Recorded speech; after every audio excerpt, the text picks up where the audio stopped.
I never asked for the assignment. The assignment found me.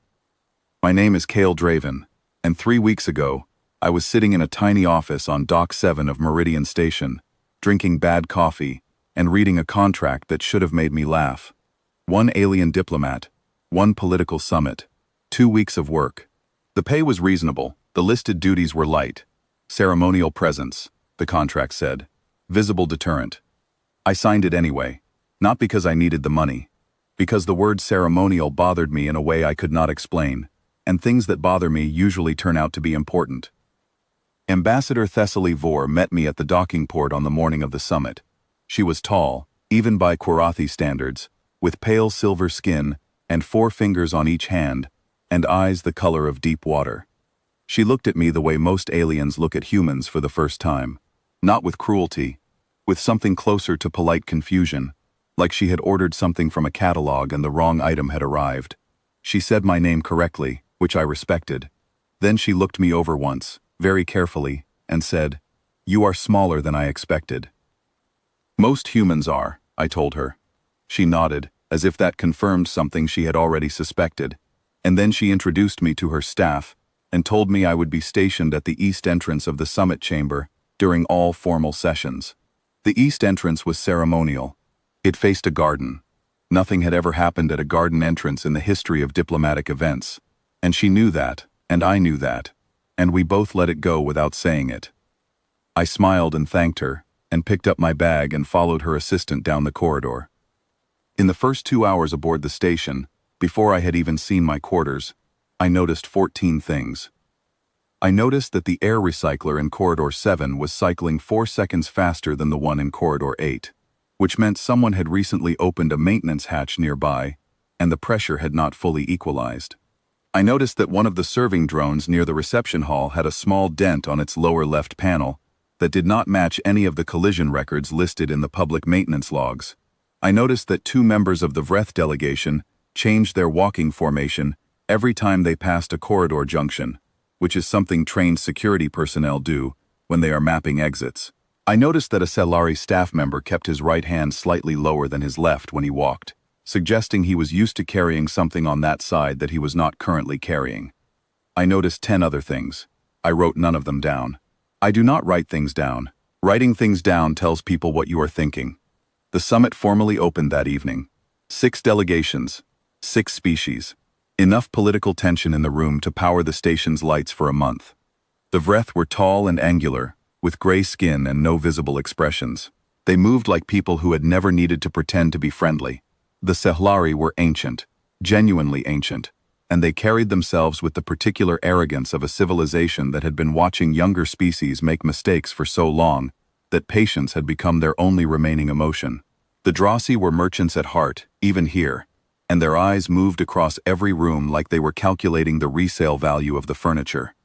Each delegation had brought guards. The Vreth guards were engineered.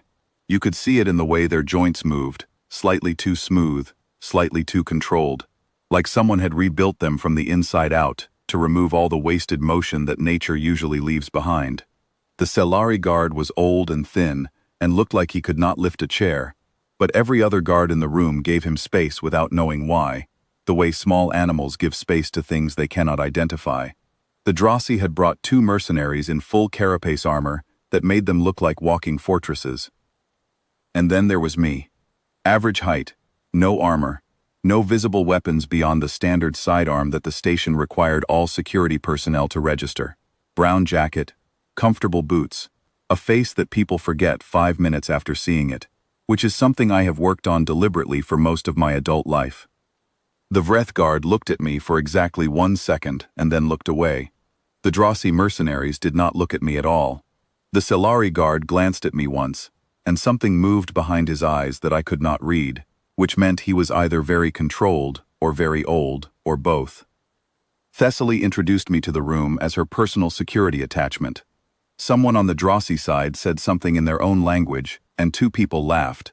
I did not speak Drossi well enough to catch the exact words, but I caught the tone, and the tone was the same in every language I had ever learned. It was the tone people use when something is so unthreatening that it becomes funny. I smiled. I found my position near the east entrance. I stood there, and I watched the room. I watched it for 6 hours. By the end of the first evening session, I had confirmed 2 of my earlier suspicions and added 3 new ones. The serving drone with the dented panel had been repositioned twice since I first saw it, and neither position made logical sense for a drone whose only job was to carry drinks. The Vreth guard who watched exits had a partner, a woman I had not noticed before, who was doing exactly the same thing from the opposite side of the room. And one of the Korathi staff members, one of Thessaly's own people, had spent 40 minutes finding reasons to stand near the communications terminal without ever actually using it. That last one I flagged internally as urgent. I said nothing to Thessaly that night. She did not ask. On the second day, a Drossi trade delegate named Vorath was found dead in his quarters. The station's medical team ruled it a cardiac event. Drossi physiology made this plausible. Their hearts were complicated things, prone to failure under stress, and diplomatic summits were stressful by definition. I went and stood outside Vorath's quarters for 11 minutes, while the medical team was still inside. I did not enter. I did not need to. I could smell the room from the doorway, and the smell was wrong. Not wrong in an obvious way. Wrong in the way that a trained nose recognizes when someone has used a chemical that does not belong in a living space, something with a faint metallic edge that sat under the natural scent of the room, like a stone under shallow water.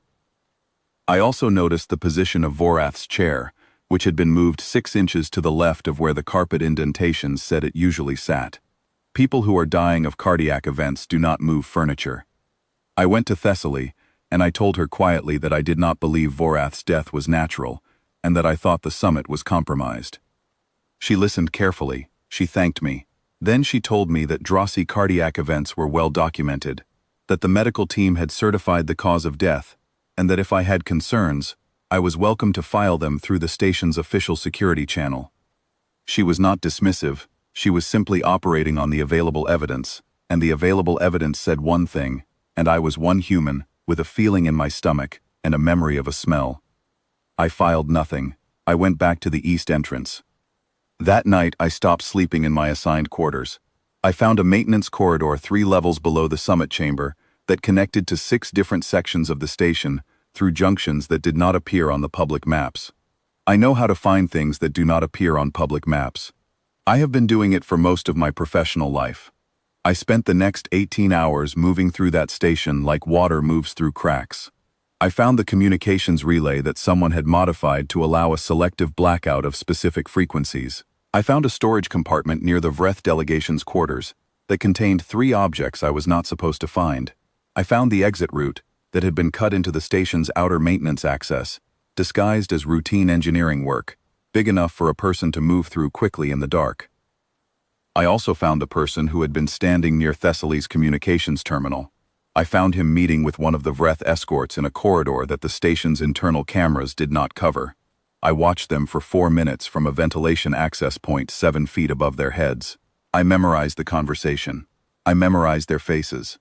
I memorized the exact way the Vreth escort's right hand moved when he passed something small and flat to the Korathi staff member.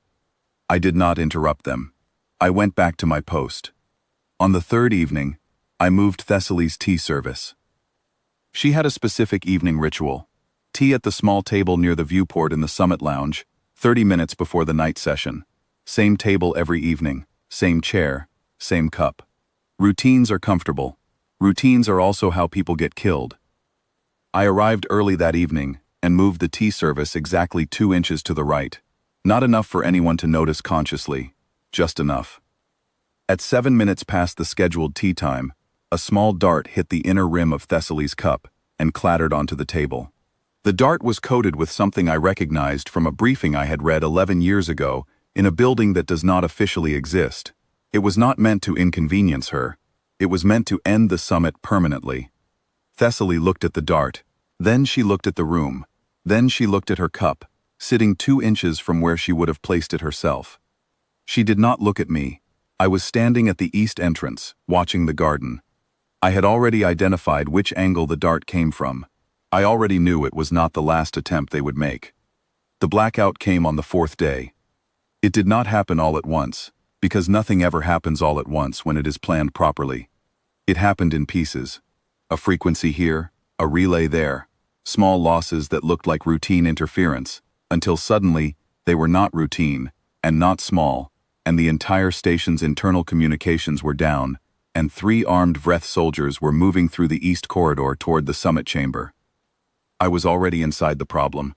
Not because I had predicted the exact moment, because I had spent 4 days making sure that when the moment came, I was in the right place, and everyone I needed to protect was in the right place, and everything I had identified as a threat was already accounted for. Thessaly was behind the overturned conference table before she fully understood what was happening. I had moved her there gently, one hand on her arm, no words, 30 seconds before the first soldier came through the door. She went because something in my voice when I said her name told her to go. The other guards reacted. The Solari guard entered whatever trance state his people use in combat, which is impressive and probably very effective against opponents who are expecting it. The Drosi mercenaries deployed their armor, all that engineered carapace unfolding like terrible flowers, loud and heavy and slow. I did not react. I had already acted. The first soldier came through the east entrance, which was my entrance, and found the room slightly darker than expected, because I had adjusted 2 of the overhead panels during the lunch break in a way that left a specific shadow across the main approach angle. He hesitated for less than a second. That was enough. Sound travels in predictable ways in rooms with hard floors and high ceilings, and I used that, and he went down before he fully processed that something had gone wrong. The second soldier was better trained. He came in low and moved immediately to the side, which is the correct response to entering a compromised room. It was also exactly what I expected him to do, because it was exactly what I would have done, and I had already positioned myself for it. The gravity near the viewport runs slightly different from the rest of the room, because of the external plating configuration, just slightly, just enough to make footing feel wrong if you are not expecting it. He was not expecting it. He lost 2 seconds. I used them. The third soldier had good instincts, and almost recovered from what happened to the first 2 in time to matter. I had a fork in my left hand. Not a weapon, exactly.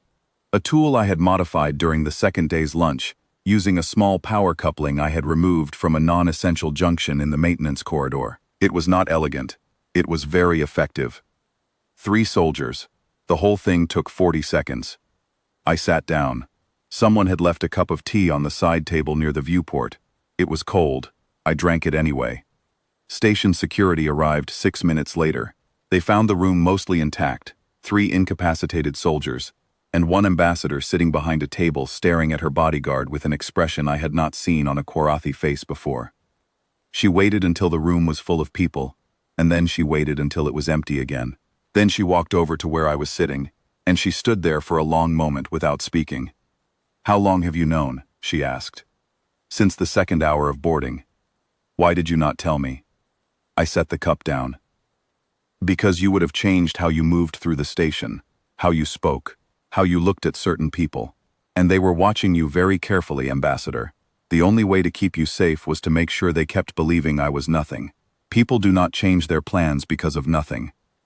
She was quiet for a moment. "And this is something humans do." "It is something humans have always done," I said. "We have spent a very long time being the smallest thing in the room. We learned to make that useful." She looked at me for a long time after that, not with the polite confusion from the docking port, with something else, something I recognized, because I had seen it before on the faces of people who had just realized that the thing they thought was harmless was never harmless. It is a strange thing, to be seen clearly. It does not happen often. I am usually better at preventing it. But I decided, sitting there with a cold cup of tea in a room that still smelled like the fight, that I did not entirely mind.